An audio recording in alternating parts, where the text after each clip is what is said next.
Muy buenas tardes, tengan todos ustedes, escuchas que nos acompañan en este fin de semana. Espero se encuentren muy bien ante la tercera ola de calor que nos está sucumbiendo en nuestro país. Tomen sus precauciones necesarias, puesto que sí está bastante intenso. Hidrátense, pongan su protector solar hoy más que nunca. Traten de ponerse algún gorro, sombrero y no se expongan demasiado al sol. Esperemos que pronto ya pase esa tercera ola y esta cuestión de calor que nos está afectando a nivel nacional, y que de alguna forma regresemos a la normalidad, puesto que también lamentablemente se han suscitado muertes, fallecimientos por esta ola de calor. Dicho lo anterior, desde las instalaciones de la Consultoría y Capacitación en Ciencias Forenses, reciban un fuerte abrazo de su diagnóstico jurídico Hilario Águila, que les da la bienvenida a su charla del día de hoy de capacitación de calidad en las ciencias forenses. De alguna forma vamos a estar continuando con la temática que ya hemos venido presentando ante todos ustedes, y desde la biblioteca que ya ustedes conocen, finalmente quiero también tomarme unos minutos antes de empezar la charla del día de hoy, porque el próximo domingo a nivel nacional e internacional se estará celebrando el Día del Padre. Desde aquí reciban todos un cordial abrazo, o un cordial abrazo mejor dicho, para no ser más calorífico de lo que ya está, ¿verdad? Reciban un afectuoso abrazo, y por tal motivo el día lunes vamos a tocar una temática en el espacio de Perito y su importancia de su dictamen, de los festejos conmemorativos de esta fecha del Día del Padre, sus orígenes y también la parte de la violencia, porque finalmente las fracciones que el día de hoy vamos a ver, los dictámenes como tal, no quiero sonar como muy repetitivo, pero finalmente van a ser de criminalística, psicología e incluso de medicina forense. Entonces ya nos conocen que siempre no dejamos pasar de alto las fechas conmemorativas de nuestro país, y para lanzarles un mensaje también de que en su momento a veces el hombre también sufre de esta violencia emocional por parte de su pareja ante sus hijos, ante una imagen errónea que se tiene o es creada por parte de su pareja, y las consecuencias que se tienen. No se lo pierdan, es una edición especial posterior al Día del Padre. Y bueno, dicho eso, vamos a dar pauta a lo que es la frase del día de hoy, que dice: cuando hayas de sentenciar, procura olvidar a los litigantes y acordarte solo de la causa. Esto lo dijo Epiceto de Frigia. ¿Qué con esto les quiero decir? Finalmente, durante el juicio de el posible responsable, los litigantes, la parte acusadora, la gente del Ministerio Público, se van a encargar y son conocedores del derecho, de la fundamentación, de la motivación, de la argumentación, del desahogo de las pruebas, para, por un lado, comprobar la probable responsabilidad de la persona que se está llevando ante juicio. La contraparte va a hacer todo lo posible por demostrar que no es responsable. Pero al final, cuando se llegue por parte del juez el momento de emitir su sentencia, debe olvidar todo esto. Debe solamente analizar, revisar todo lo vertido efectivamente durante el juicio, pero finalmente ver qué es lo que se está persiguiendo. Si bien es cierto, hemos insistido que es la impartición de justicia, ¿qué es esa parte de la impartición de justicia? ¿Cómo lograr que nos acerquemos a esta impartición de justicia y que con ello podamos entonces, y solo entonces, hablar de un verdadero y sólido sistema de justicia en nuestro país? La causa no hay que olvidarla, porque la víctima ya ha sufrido un deterioro en su persona, en su vulnerabilidad, en su situación emocional, y que la Constitución lo consagra como un bien jurídico tutelado, que también la normativa mexicana dice que nadie debe de poder tener sin consentimiento, el uso de las lesiones, amenazas y todo aquello que ponga en riesgo la salud y la vida de una persona. Por eso cuando empezamos con esta serie de emisiones, donde estamos analizando el artículo 325 del Código Penal Federal, nuestra tarea es hacerles llegar la mayor parte de la información de una manera distinta, digerida, pero que también causen ustedes, a los escuchas, una concientización. Si conocen de personas que han sido objeto de este tipo de situaciones, apóyenlas acercándose a las instituciones, acercándoles a las consultorías que actúan con ética, con responsabilidad y que coayudan a la procuración de justicia en el esclarecimiento de la duda razonable que va a tener el juzgador. Ese es nuestro trabajo, tanto como abogados como peritos, es el contribuir a esa situación, quitar esa venda que se tiene en la justicia y decirle así son las cosas. Pero finalmente, cuando se tiene el momento de emitir una sentencia, el juez, y solamente el juez, es el responsable y quien va a llevar a cabo un análisis de todo lo vertido en el juicio para la impartición de justicia.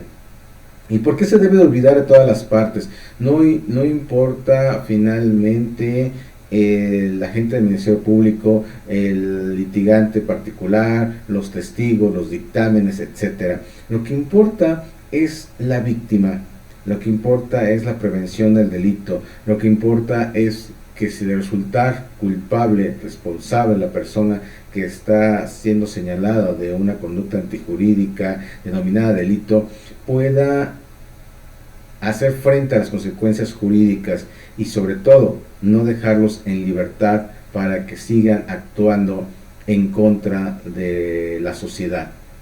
Es así como quiero empezar, y más adelante ya les tendremos nuevamente avances del análisis que hemos hecho de un nuevo caso que en su momento abrimos un espacio para hablarles del mismo, y que ya se tiene otro tipo de análisis en donde los vamos a dar a conocer cómo se debería de estar y se debió haber integrado esa carpeta de investigación, y todo en beneficio de nuestro cliente. Sean entonces nuevamente bienvenidos a su programa, esperando que la información que vamos a vertir a continuación en esta charla sea de su interés. Acuérdense, está nuestra línea de WhatsApp abierta, 56 35 32 8604, donde vemos todos los mensajes. Está también en su momento nuestro Facebook y nuestro canal de YouTube, en donde estamos atendiéndoles. Ustedes son la parte primordial, déjenos sus comentarios, interactúen con nosotros en estas emisiones, porque este espacio es de ustedes y para ustedes, y ustedes son los que nos hacen llevar a cabo todo este tipo de situaciones para el esclarecimiento de todas las dudas que puedan tener como estudiantes, como sociedad, por qué no como víctimas, y sobre todo, decíamos, el camino va a estar lleno de piedras, pero sí se puede hacer la labor titánica, si ustedes quieren, para quitar una por una hasta llegar al esclarecimiento de lo que pasó para una verdadera impartición de justicia. Por lo mismo, entonces, acuérdense que estamos viendo la introducción al análisis forense en el delito del feminicidio. Como ya les había adelantado, hoy vamos a ver dos fracciones. Esto se decidió porque la primera de ellas, la cuarta, es un poco corta, sintetizada, y la que empieza a tener mayor fuerza es la quinta. Por eso la hemos denominado confianza y amenazas. Vamos a ver de qué les estamos hablando en estas dos fracciones. Como ya saben, vamos a recordar lo general que dice este artículo, en donde establece que se comete el delito de feminicidio aquel que prive de la vida a una mujer por razón de género. Y más adelante, y continúa, mejor dicho, estableciendo que se consideran estas razones de género cuando se concurra, es decir, cuando ocurra cualquiera de las siguientes circunstancias que va de la fracción 1 a la séptima. Ya hoy en día vamos a empezar a la mayor parte ya de cubrimiento y de estar con ustedes compartiendo esta información. Posteriormente vamos a ver, cuando terminemos las 7 fracciones, vamos a ver las penalidades que previene este artículo y inmediatamente vamos a iniciar con la etapa de el análisis de este protocolo. No descartamos ya próximamente la introducción de grandes amistades, grandes colegas. Hoy precisamente en el transcurso de la tarde platicaba con uno de ellos y le extendí la invitación precisamente para hablar de estos temas jurídicos en torno a todo lo que estamos viendo, y créanme que les vamos a preparar grandes sorpresas.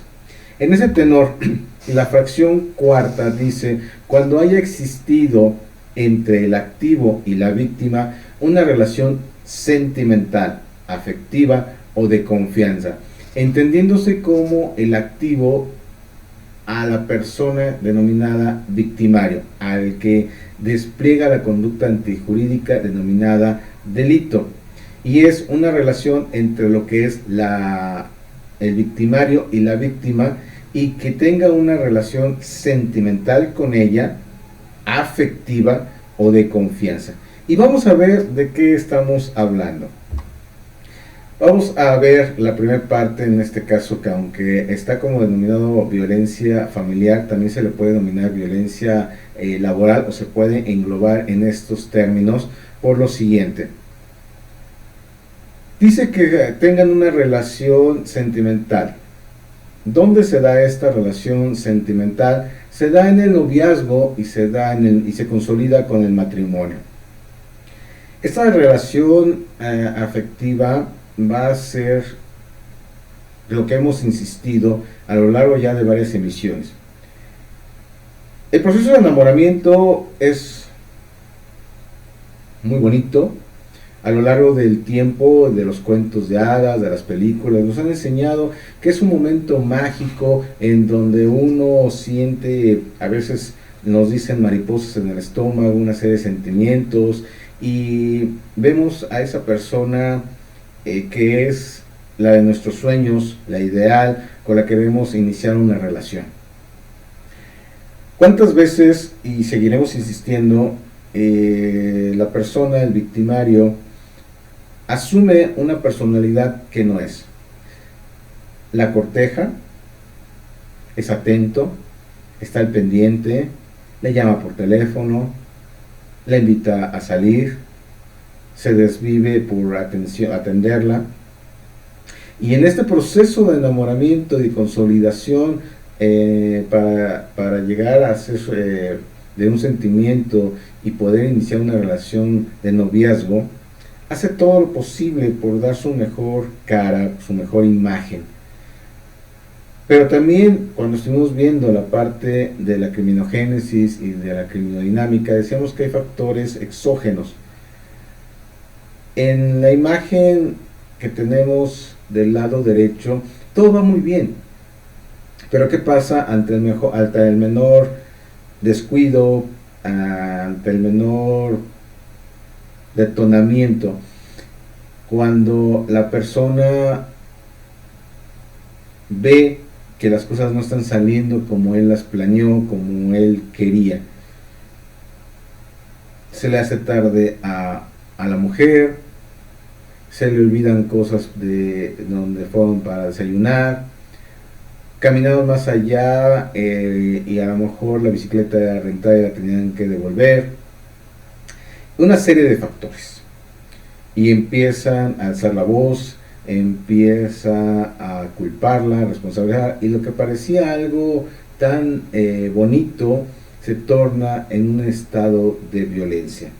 Estos son los antecedentes que también marca esta fracción, en donde le va a decir que tengan cuidado, mujer, o mujeres, mejor dicho, porque estas cuestiones, cuando su pareja pasa de un proceso de enamoramiento, se inicia un noviazgo y empieza ya a tener ciertas actitudes de controladoras, entonces tarde o temprano va a tener que detonar esta conducta.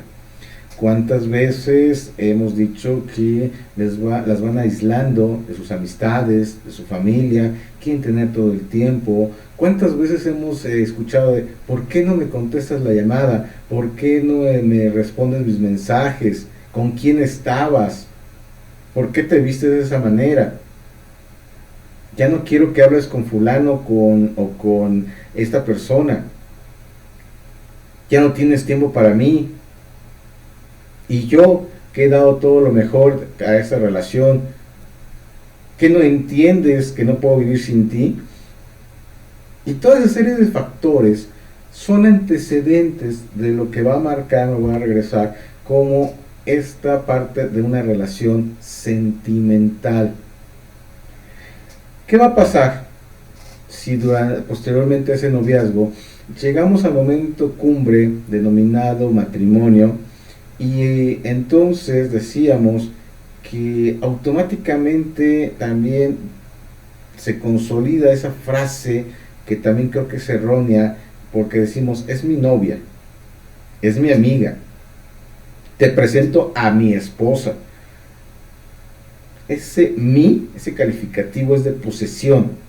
Entonces nadie más puede tener derecho a estar con ella porque es mía, es posesión. Y entonces cuando se consolida una relación en el matrimonio, crecen estas partes, porque a lo mejor tiene la casa desordenada, porque a lo mejor no se levantó para dar el desayuno, porque se le hizo tarde y va a llegar como consecuencia tarde a su trabajo, porque, ¿por qué? ¿Por qué? ¿Por qué? ¿Por qué? Es decir, empiezan a tener esa segmentación de roles que erróneamente nos han enseñado. He insistido y lo seguiré haciendo que ningún acta de matrimonio establece los roles que se deben de tener. Ahorita en los pequeños ejemplos que les dije se manifiesta algo de posesión, es decir, tú como mujer te tienes que levantar primero que el hombre, preparar el desayuno, servir en el comedor, antes que atenderte a ti misma, para que yo, el señor de la casa, cuando despierte, con toda la tranquilidad pueda desayunar e irme a trabajar. Ya debes estar lista al mismo tiempo cuando yo vaya a salir. No me debes de retrasar porque entonces toda mi agenda se desfasa. Debes de atender la casa con independencia de que trabajes, estudies, cuides a los hijos, porque esa es tu obligación. Y esos también son antecedentes de violencia sustentados en una relación sentimental. En la parte inferior derecha tenemos a un par de amigos. Y también son controladores las amistades. Quiero todo el tiempo. ¿Qué pasa cuando hacemos nuevas amistades? Y lamentablemente aquí todavía para ambas partes se sigue teniendo un malentendido, un contexto erróneo de una lectura. Porque cuántas veces por el simple hecho de que la pareja en este caso, hombre, mujer, mujer, hombre, salude a su compañero, salude a su amigo, ya estamos maquinando, pensando que hay algo más entre ellos. Nadie puede cortar tu libertad de hacer amistades porque estás dentro de una sociedad. No te pueden aislar en una jaula de oro, pues llamarlo así, y entonces establecer que no hables con nadie.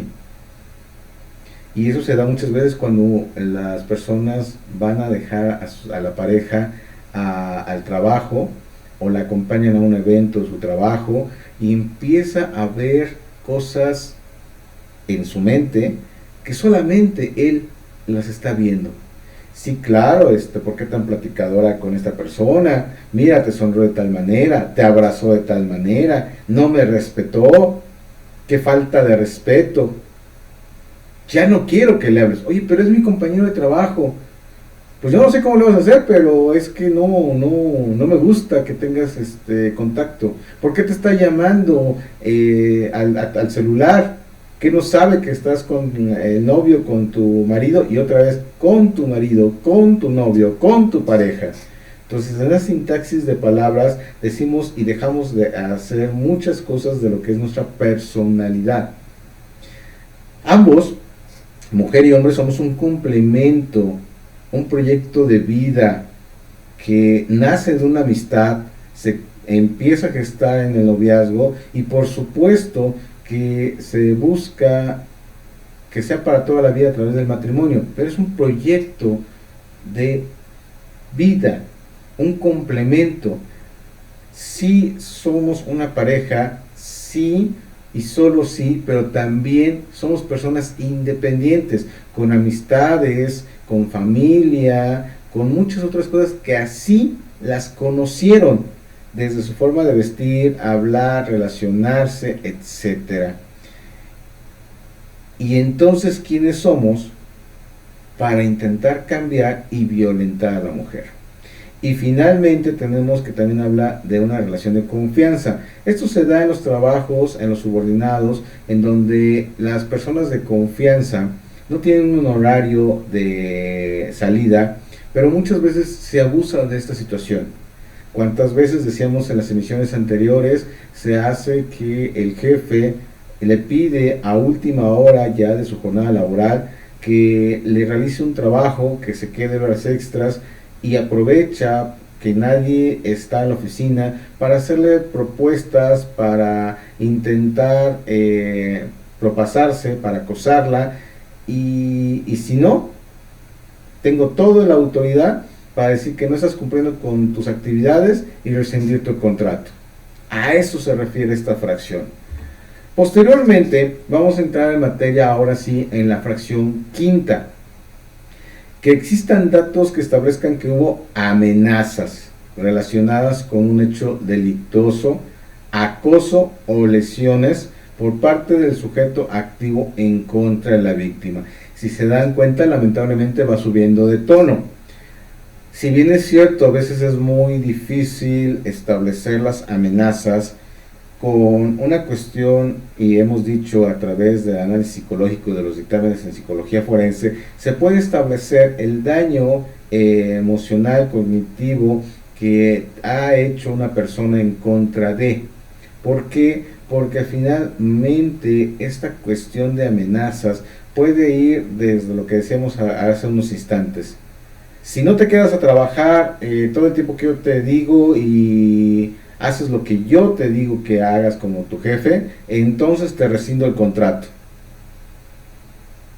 Pasa a cuestiones mayores cuando a veces se abusa de la fuerza o se usa algún utensilio como cuchillos para amenazar a las mujeres. Y esto es lamentable, lamentable. No mayor ni menor que el anterior cuando el jefe abusa de su autoridad, pero sí el daño psicológico es mayor. Y vamos a ver a qué nos referimos. Las amenazas y lesiones. Puede irse desde las amenazas de menor a mayor instancia, porque hay amenazas de muerte, hay amenazas de hacerle daño a tus seres queridos, hay amenazas de quitarte el trabajo, de muchos otros tipos de cuestiones que lamentablemente se siguen dando en todo el ámbito escolar, familiar, laboral, y que lamentablemente como mujeres tienden a callar por miedo, por temor, a veces incluso por vergüenza, pero que cuando ya llegan a amenazas, a situaciones mayores, se sienten aún más culpables porque dicen, ¿por qué no lo expresé? Y aquí un llamado muy, muy fuerte y con todo respeto a las autoridades en este sentido del ámbito penal, porque solamente lo voy a decir de esta manera. La víctima, al momento en que va a denunciar y empieza a narrar los hechos, no se le puede coartar esa libertad. Acuérdense que es un principio que debemos atender como servidores públicos a las víctimas, encauzarlas, darles la asesoría necesaria, pero nunca quitar palabras que hayan expresado, tecnicismos, fechas, o sea, sí entendemos como consultoría que no es nada fácil estar escuchando a n número de víctimas, que tal vez algunas son víctimas de alguna manera que no lo son y que buscan un pretexto para, pero lamentablemente en la mayoría de los casos son víctimas reales. Y así llevemos 20, 40, 50 hojas, debemos estar escribiendo lo que nos están contando. Es su historia, no es la nuestra.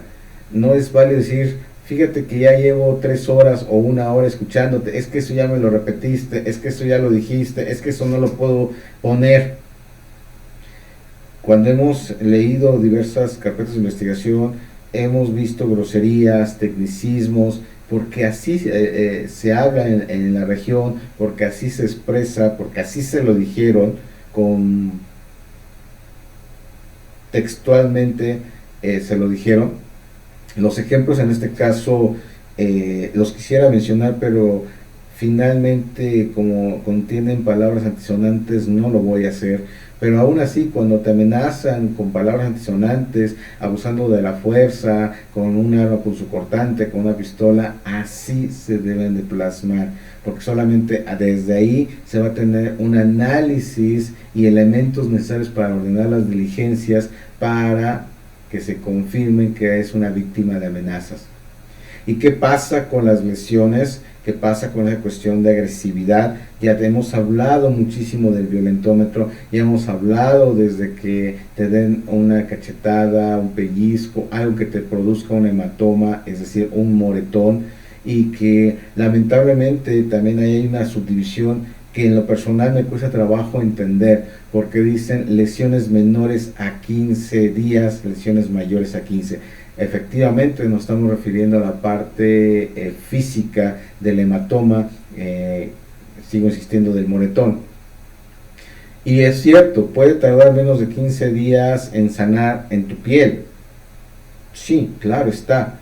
Pero ¿qué hay a nivel cognitivo, a nivel emocional? Por supuesto que no van a desaparecer en esos 15 días. Por supuesto que tu autoestima no va a rehacerse en 15 días. Entonces, ¿dónde está esa lógica jurídica? Porque no se habla no solamente de la parte física, y es ahí donde también se debe tener esa atención para inmediatamente, aún con la carga de trabajo, aún tal vez con los pocos peritos o profesionistas en psicología, en atención a víctimas, etcétera, se debe de atender a la víctima de manera inmediata, haciendo los exámenes correspondientes, médico, psicológico, etcétera, porque de otra manera la víctima va perdiendo esa cuestión. Si de por sí viene traumatizada por un hecho de violencia en su contra, ahora imagínense que la citen en 3, 5, 7 meses para volver a reconstruir, para volver a hablar de la historia y determinar si hay un daño emocional, psicológico, etcétera. ¿Qué decir de los exámenes en su momento médicos? Deben de ser profesionales, éticos y de preferencia de mujer a mujer. No quiere decir que con esto podamos evitar que exista también una cuestión posible de abuso, pero sí se va disminuyendo esa probabilidad. Y aparte, como decíamos, como un derecho a su intimidad, debería de ser de esta manera, porque esta violencia, estas lesiones van desde gritos, pasando nuevamente por amenazas, golpes, celos, ataques en la vía pública, ataques a su entorno familiar, a su entorno laboral, a su entorno profesional, a su entorno educativo, y va permeando psicológicamente en la mujer de tal manera que va disminuyendo su autoestima, y entonces llega un momento en que, y lo voy a decir con todo respeto, se vuelve una persona sumisa, una persona que empieza ya a verlo como normal, el que, bueno, sí grita, bueno, es que llegó y me pegó porque no tenía yo la comida lista o no lo atendí. No, no es normal. bajo ninguna circunstancia está justificado que alguien te cause ningún tipo de lesión. Acuérdate que la definición dice que cualquier cuestión que te cause daño a tu bien jurídico y a tu salud se considera como lesión. Y por supuesto que la salud mental, la salud psicológica, la salud física son los principales elementos que debes de cuidar. Y que si ya has sido lamentablemente víctima de esto, uno, denuncia o bien acude a profesionistas verdaderamente comprometidos, éticos en su cuestión profesional, para que te guíen, para que te asesoren y te vayan guiando en ese camino de denuncia para lograr que se pueda hacer una impartición de justicia. Esta es la parte más delicada en su momento que se tiene que empezar a realizar. Por nuestra parte, acuérdate, mujer, que tenemos la clínica en psicología jurídica, donde no solamente se busca la parte jurídica de tu denuncia, se busca que tú puedas empezar un tratamiento, puedas a través de consultas, de pláticas con los psicólogos, con los tanatólogos, con el simiólogo o cualquiera de nuestros profesionistas que tenemos para tales efectos, para que tú puedas rehacer tu vida, fortalecer esa parte psicológica y puedas continuar con tu vida. No se trata y no se puede decir que vuelvas a tu vida normal, porque ya hubo una fractura, porque ya hubo un rompimiento en donde efectivamente te va a causar una desconfianza cuando empieces a relacionarte nuevamente con la persona del sexo opuesto.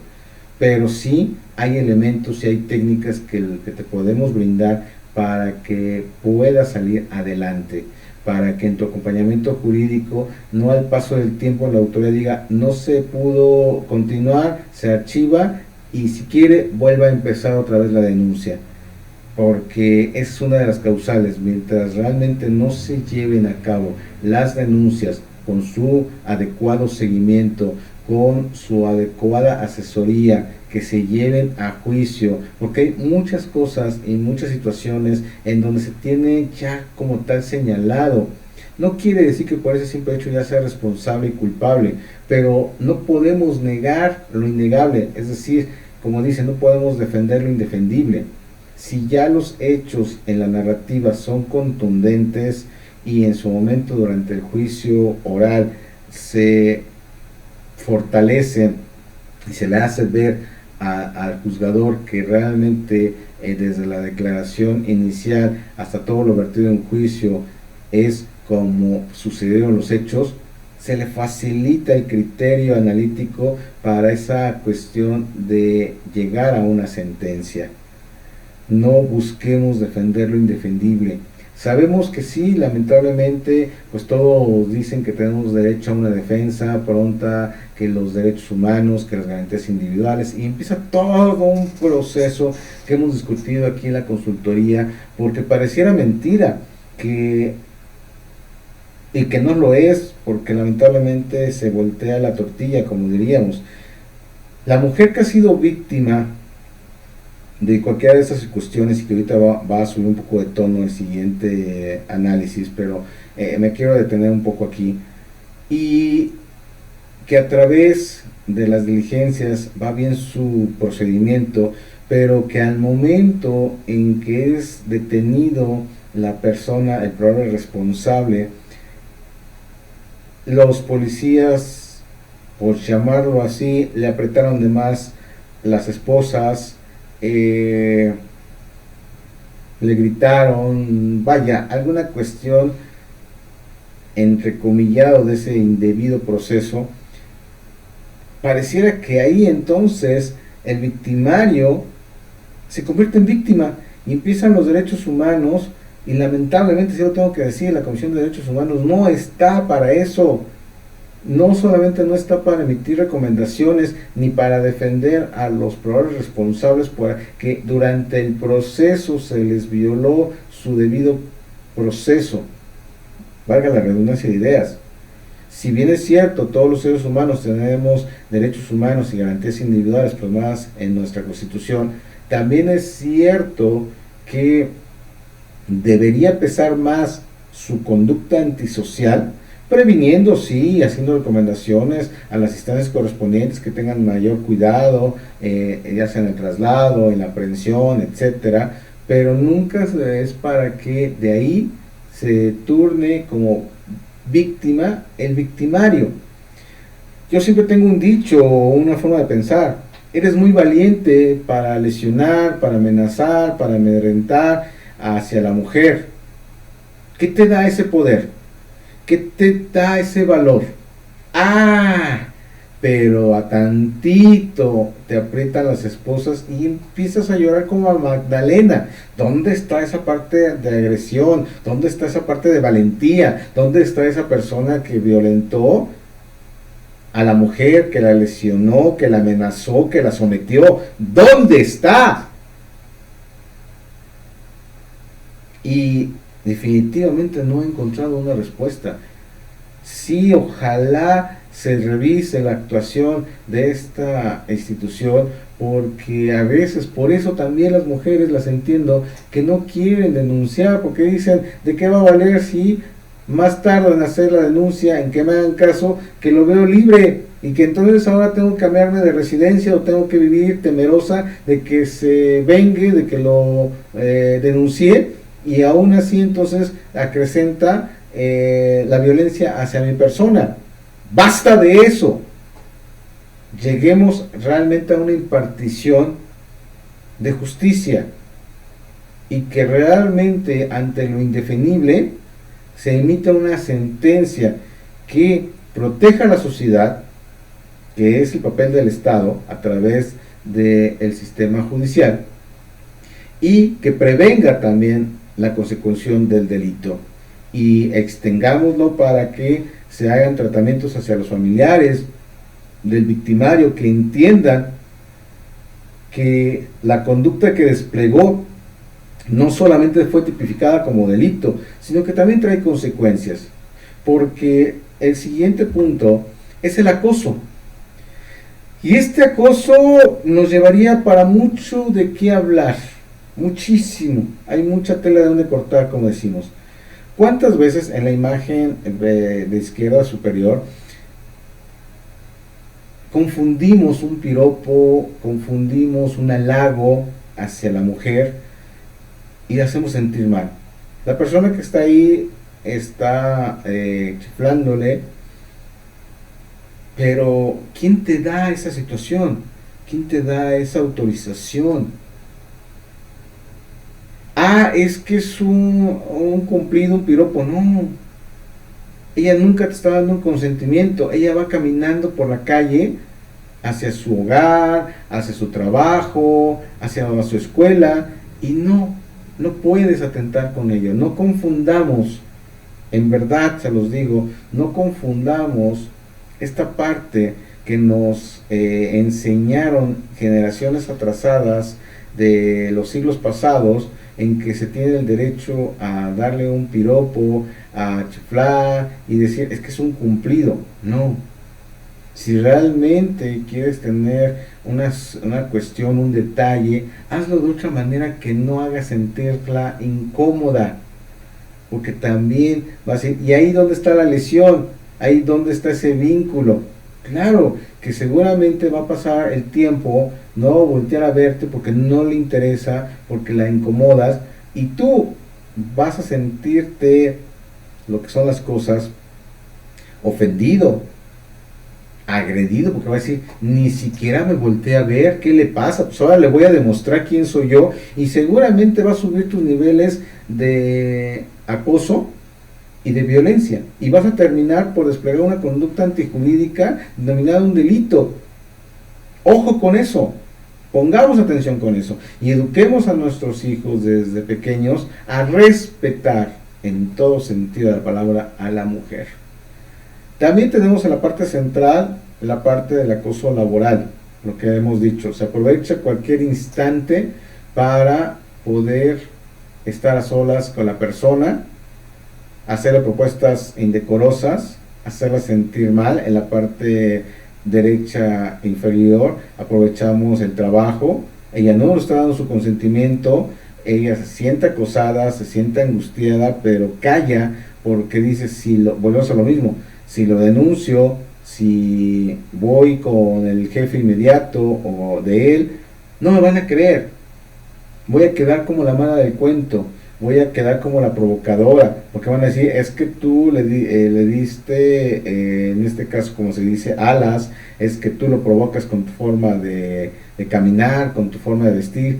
Momento, si bien es cierto, hay códigos de vestimenta efectivamente para ir o asistir a ciertos lugares en su momento, no por eso nos van a dar la facultad a los hombres para acosarlas y sobre todo para ese argumento tan nefasto, perdón la expresión, pero es real, en donde digamos, es que se viste provocativamente, es que no pierdo oportunidad para pasar por mi lugar de trabajo y cuando estamos a solas, entonces se asusta y se retracta. No, así no son las cosas. Pero va más allá, porque también en el transporte público, ya sea pecero, metro, etcétera, está existiendo este acoso. Cuando yo no entiendo, y eso ya es una cuestión psicológica, incluso a nivel de enfermedad, cuando nos acercamos de más a la mujer, hay un espacio razonable y se pasa lo más pegadito posible. ¿Qué se gana? ¿Qué se obtiene? ¿Por qué lo realizan? Y va a ir incrementando hasta pasar de un acoso seguramente a una violación y de una violación a un homicidio. Esa es la importancia de estos temas, que ustedes vean cómo inicia, que una conducta tan sencilla, vamos a llamarlo así, y tan cotidiana lamentablemente, en lo que puede parar de consecuencias. Porque todos estos sujetos, al no verse entre comillas correspondidos, van a incrementar su agresividad, van a incrementar su poderío y van a tratar de someter a la mujer. Porque lo digo yo, porque a mí no me dicen nadie que no. Cuidado con esto. Tengamos la suficiente educación, los suficientes valores para evitar esto. Porque así van a ir creciendo también nuestras nuevas generaciones, nuestros hijos, y los hijos de los hijos van a seguir creciendo con esta situación. Pero también hay algo alarmante como es el ciberacoso. Ya no solamente partimos de la parte física, sino a través ya también de las redes sociales. Y aquí hemos hecho un estudio reciente, que nos ha llevado un poco de tiempo, en donde lamentablemente los jóvenes hoy en día aprovechan estas redes sociales para no solamente mandar mensajes explícitos de contenido sexual, videos explícitos, sino que también le piden a la mujer que mande fotografías semidesnuda, y pasa a mayores porque las jovencitas se van a los baños de la escuela, de la casa, en donde se encuentren, y acceden a hacer esta circunstancia. Pretenden verse como modelos, pretenden mandar la fotografía y de repente, sin responsabilizar a la mujer, porque no se debería hacer esta circunstancia de ninguna manera, están circulando ya en las redes sociales. Es un hecho real, no es de telenovela, es un hecho real que se da. Si bien es cierto, se tienen muchos avances porque ya está la ley Olimpia vigente, porque ha sido un gran acierto y un gran avance a nivel de impartición de justicia, hace falta muchísimo para controlar el contenido de las redes sociales. ¿Qué están viendo nuestros hijos, nuestras hijas? Porque a veces se encierran en sus cuartos con depresión, con angustia, porque son señaladas en la escuela, porque están circulando imágenes que muchas veces también con editores o herramientas de edición las hacen ver como las que se tomaron las fotografías, y pasamos de lo sencillo como es un chiflido, un piropo, pasamos por el transporte público, pasamos por el acoso laboral, y hoy en día lamentablemente llegamos a un acoso denominado ciberacoso. Es muy fuerte esta parte, y por eso todo se queda, si bien cierto nivel de antecedentes, para que más adelante se pueda decir que sí fue por una razón de género. Todo esto que estamos charlando el día de hoy se puede prevenir con educación, con valores, con cuestiones más fuertes por parte de las autoridades, porque en las empresas exista también esta capacitación, se les haga ver que no pueden acosar a la mujer en ningún sentido, porque en el transporte público, aunque sea inevitable muchas veces, porque hay cientos de personas que necesitan llegar a su destino, no se debe perder esa capacidad de respeto. Y esto solamente se va a lograr con medidas tanto de difusión, de capacitación, pero también con medidas más severas. Y ahí es donde ustedes, mujeres, toman un papel fundamental.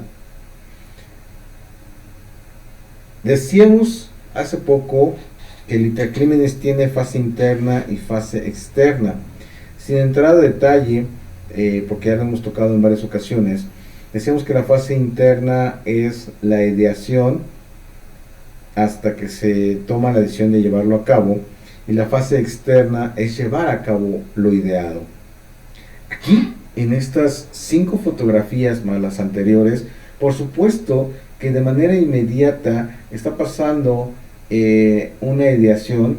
Ves pasar a la muchacha, empiezas a chiflar, ves la ocasión de que va al archivo, de que no hay personal o compañeros, vas y la cosas, ves la oportunidad de que a lo mejor está lleno el transporte público y pasas lo más cerca rozando su cuerpo, ves la oportunidad que te pide un apoyo para hacer un trabajo y le tocas la mano, el hombro, etcétera. Ves la oportunidad para mandarle mensajes de toda índole, señalarla, circular las imágenes y irla solicitando que cada vez suban de tono. Todo esto es real. Pero si se tomara como base que sí hay una planeación y se lleva a cabo esta circunstancia, no estaremos hablando necesariamente que se llega al feminicidio, a las violaciones, a las amenazas más fuertes de muerte o lesiones de golpes, porque a lo mejor en alguna de estas circunstancias la mujer va, por supuesto que va a reaccionar, y tú ahora te vas a sentir violentado y va a subir tu nivel de adrenalina, así lo vas a decir, y vas a decir con mayor razón, ahora te voy a demostrar que no puedes rehusarte a hacer lo que yo te digo. Oye, si yo nada más estaba, pues no te estaba yo molestando en la calle, quería pues decirte lo linda que eres, lo bonita que eres, sí, de una manera errónea que me hace sentir incómoda. Ay, es que por más que trate de evitar, pues el pecero, el metro iba lleno. Se puede evitar. Es que confundí que me hablabas para pedirme apoyo, porque pensé que entonces tú sentías algo por mí, y entonces pues yo quise hacerlo realidad. Acuérdate que un día estuvimos charlando o chateando, mejor dicho, en las redes sociales, y pues yo pensé que te gustaba, te mandé un video, te mandé una foto mía, semidesnudo o implícitamente, y no me rechazaste. Entonces di por hecho que también tú me tenías que corresponder y que también tú aceptabas esta situación. Esos son los argumentos que normalmente dicen los victimarios. Por eso seguiré insistiendo ¿Qué, qué papel entonces se requiere hacer de la Comisión de Derechos Humanos?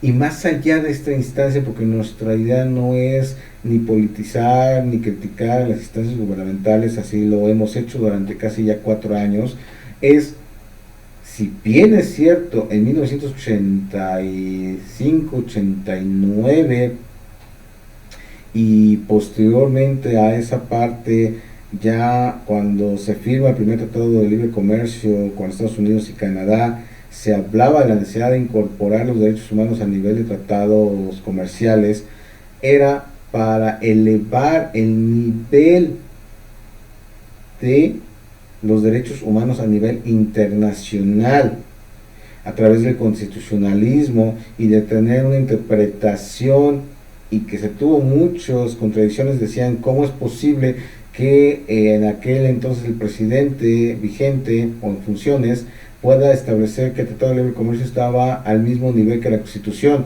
Pero era necesario para establecer que los derechos humanos tienen que ir más allá de, y siempre en beneficio de la víctima.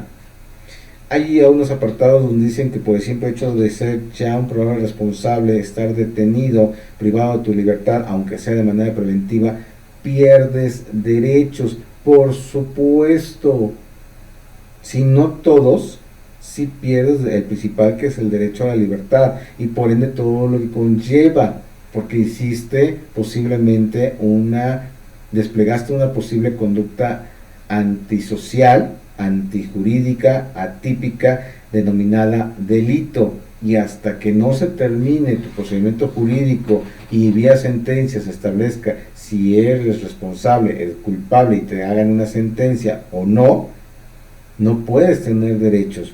Sí, no podemos hablar de que también la tortura, el maltrato, los golpes, como tal vez en algún momento se manejó en México, que así lo hacían los anteriores judiciales, que puede o no ser un mito o una realidad, pero finalmente está en contra de la tortura, está en contra del maltrato, está en contra de obtener una declaración en amenazas, tortura, etcétera. Eso es el papel de lo que se plasmó de los derechos humanos: garantizar el trato digno durante un procedimiento jurídico. Digno. Sí, es que me esposaron muy fuerte con las esposas y me marcaron. Ay, pobrecito, no se te vaya a caer la mano. Con la misma que golpeaste 1000 veces a una mujer y casi le privaste de la vida, o casi le revientas la retina, o finalmente le tumbaste un diente. Ahí no te mediste, ¿verdad? Ahí no le dijiste, ay, me voy a contener. Ahí no te tentaste el corazón para decir, no lo voy a hacer. Pero me aprietan las esposas, no me dieron de comer, me tienen incomunicado. Por favor, realmente hagamos una cruzada de difusión de información en donde realmente los victimarios aprendan que toda conducta desplegada en contra de su víctima puede traer consecuencias jurídicas. No les digo que reciban un trato indigno, porque incluso ya también es muy sabido en el Torito y en otras instancias, las cenas de Año Nuevo, de Navidad, o sea, ya se ha avanzado en ese aspecto, pero muchas veces les va mucho mejor que a mucha gente que no realmente tiene para comer en esos días o a lo largo del año. Los gastos de esa cuestión es a través de nuestros impuestos. Entonces todos podríamos levantar la mano para decir, oye, órgano de justicia, creo que esto no es el camino, creo que estás confundiendo y estás dejando en un estado de indefensión a la que es la verdadera víctima, porque durante mucho tiempo recibió golpes, agresiones, acoso, y cuando se decidió a denunciar, cuando lograste aprenderlo e iniciar un proceso jurídico en contra del victimario, resulta que porque le apretaron las esposas, ya es un individuo proceso, que tienes que justificar la aprehensión, que tienes que calificarla, que está realizada adecuadamente, entre otras tantas cosas. Creo que hace falta mucho por aprender y mucho por hacer. Pero bueno, estamos llegando también ya al final de esta emisión y nos faltan dos fracciones, la sexta y la séptima. Son un tanto más fuertes, lamentablemente. Estaremos hablando en las siguientes emisiones de estas dos fracciones. Y quiero dejarte ese mensaje, mujer: no estás sola. Si ya fuiste víctima, te podemos apoyar para afrontar lo que hayas vivido, para enfrentarlo y superarlo, aunque posiblemente no lo olvides, pero sí afrontarlo de una manera distinta, para poder acompañarte en la denuncia como asesores jurídicos ante el proceso de un juicio oral, y que nunca claudiques en la búsqueda de una impartición de justicia. Decíamos que el camino no es fácil, decíamos que el camino va a estar lleno de piedras, pero ayúdanos a que aquel que fue tu victimario no tenga más víctimas en su récord. Ojalá te sirva esta información, ojalá quienes nos acompañaron el día de hoy la puedan difundir. Nuevamente la invitación para que a través de las redes sociales de Argos Cursa, de nuestras redes sociales, te acerques, interactúes con nosotros, porque estamos para apoyarte, para escucharte, y siempre contarás con un apoyo de nuestra cuenta, con independencia de perseguir una cuestión lucrativa. Sí podemos estar ayudándote. Nuestra labor, encabezada por un servidor como diagnóstico jurídico, es hacer un diagnóstico, darte la mejor alternativa. Nuestros nuevos clientes están subiendo el nivel de exigencia y eso nos gusta, porque nos forza a estar estudiando constantemente, y estamos listos para atenderte con un gran equipo jurídico, con un gran equipo de profesionistas